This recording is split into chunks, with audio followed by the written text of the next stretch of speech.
হযরতে সালেবা রাদিয়াল্লাহু তাআলা, এক যুবক সাহাবা, 16-17 বছর যুবক। আপনাকে বলছি গভীর খেয়াল। নবীজি কাজে পাঠালেন, সালেবা ওইখান থেকে একটু ঘুরে আসো, ওইখান থেকে একটা কাজ করে আসো। উনি যাওয়ার পরে আর আসে না। নবীজি খেয়াল করলেন 1-2 দিন হয়েছে সালেবাকে দেখা যাচ্ছে না, ব্যাপার কি? হযরতে শেরে খুদা আলী আর হযরত ওমরকে পাঠালেন, যাও তো সালেবাকে খুঁজে নিয়ে আসো, কই গেল? এখন বিষয়টা হলো হযরতে সালেবা রাদিয়াল্লাহু তাআলা তিনি যখন আমার নবীর হুকুম একটা কাজে যাচ্ছিলেন, তখন হঠাৎ করে ওই সময় একটা নারী, একটা যুবতী গোসল করছিল, শাওয়ার করছিল। যাওয়ার সময় যখন যাচ্ছে, আরবের দমকা হাওয়া আসার কারণে কাপড়টা সরে যায়, ঢেকে যেখানে গোসল করছে হামামখানা, এখন তো বাথরুম চলে আসছে, ওয়াশরুম, তখন তার এত বেটার ভালো পজিশন ছিল না, পর্দা দেওয়া ছিল, পর্দা হাওয়ার কারণে একটু সরে গেছে। হযরতে সালেবা চোখ দিয়ে দেখে ফেলছেন, তাও কি একবারে বেশি, 2 বার দেখেন নাই, একটা পলক দেখে চোখকে হেফাজত করছেন।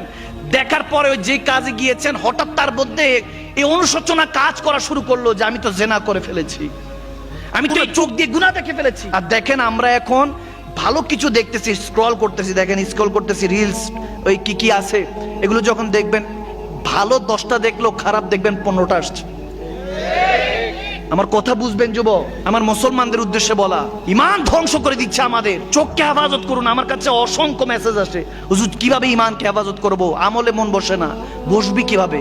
আপনার ব্রেন সেকেন্ডে চেঞ্জ হচ্ছে। একটা 15 সেকেন্ডের রিলস দেখলেন, দুঃখ কাঁদতেছে দেখলেন, এরপরে ঠাস করে দেখবেন একটা ফানি হাসি, ব্রেনটার মধ্যে এফেক্ট পড়ছে। তো আপনি কিছুক্ষণ 15 সেকেন্ড দুঃখ দেখলেন, আবার 15 সেকেন্ড দেখবেন হাসি খুশি, তারপর 15 সেকেন্ড দেখবেন একজনকে অপমান করছে।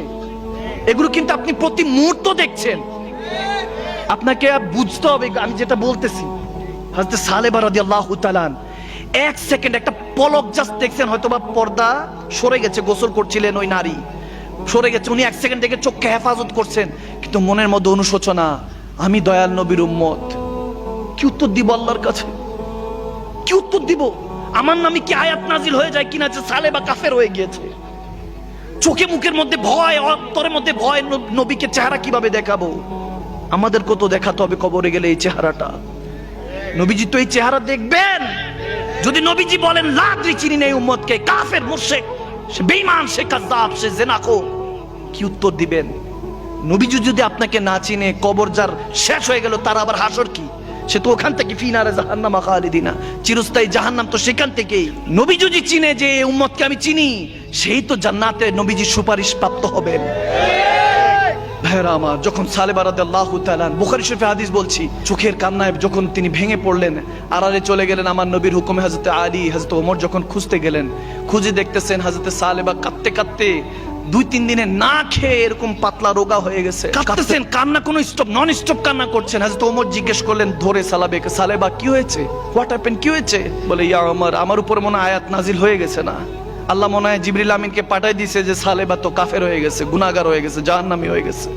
কাঁদতেছেন হযরত ওমর, হযরত আলী বলেন কি হয়েছে, কি সমস্যা কি? তখন তিনি একটু খুলে বলেন, বলে তোমাকে নবীজি ডেকেছেন যাওয়ার জন্য।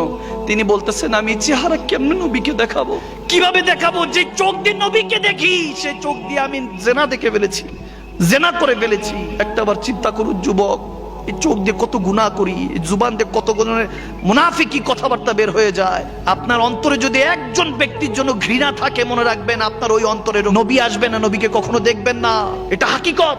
এই হৃদয় পাক, হৃদয়ে পাক পাঞ্জাতান, আমার পাক দয়াল নবী আসেন। হৃদয় যতক্ষণ পর্যন্ত সাফ না হবে, ততক্ষণ পর্যন্ত নবীকে দেখবেন না। আর নবী যদি না দেখেন, খোদার কসম কোনো আমল গ্যারান্টি দিতে পারবে না আপনার জান্নাতের। একমাত্র নবী যদি দেখেন, আমার নবী বলতেছেন, মান রানি ফাকাত জাল হক, যে আমাকে দেখলো সে আল্লাহকে দেখলো।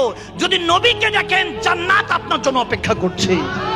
হযরত সালেবা রাদিয়াল্লাহু তাআলা কে যখন হযরত ওমর আর মাওলা আলী নিয়ে গেলেন নবীজির কাছে, যেতে যেতে তেনার মৃত্যু সজ্জায় গুনার কথা ভাবতে ভাবতে তেনার অসুস্থতা মৃত্যুর কাছাকাছি নিয়ে গেলেন।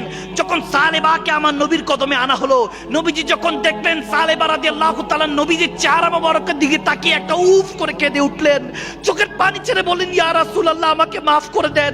হয়তোবা আল্লাহ আপনাকে একান্ত মনে বলে দিয়েছে আমি যে গুনাহগার, আমি জাহান্নামী, আপনার উম্মত হওয়ার কাবিল না। তখন আমার নবী দেখতেছেন সালেবা রাদিয়াল্লাহু তাআলা ইন্তেকালের শেষ মুহূর্তে এদিক দিয়ে আজরাইল আলাইহিস সালাম আসতেছে। নবীজি বলতেছে সালেবা তোর কিছু হয় নাই, তোকে আল্লাহ জান্নাত হিসাবে কবুল করেছে। এই কথা শুনতে দেরি নাই, সালেবা রাদিয়াল্লাহু তাআলা মুচকি হাসি দিতে দিতে বলতেছে এখন আমি মরও শান্তি পাবো ইয়া রাসূলুল্লাহ, আপনি আমার সাথে ওয়াদা করেন আমার জানাজা আপনি দিবেন। নবীজি বলতেছে সালেবা যে চোখের হেফাজত করেছে, যে চোখ দিয়ে নবী আমি নবী মুস্তাফাকে দেখবে এবং আল্লাহকে দেখবে ভেবে এই প্রেম এই ভালোবাসা দেওয়ার জন্য যে জীবন উৎসর্গ করে দিয়েছে, সালেবা টেনশন করিস না, তোর জানাজা আমি দিব, তোর কবরে আমি আসবো, হাসরে আমি শাফাত করে তোকে আমার সাথে জান্নাতে নিয়ে যাব। সুবহানাল্লাহ। This is the gift from রাসূলুল্লাহ সাল্লাল্লাহু তাআলা সাল্লাম। এটা হলো গিফট আপনার জন্য।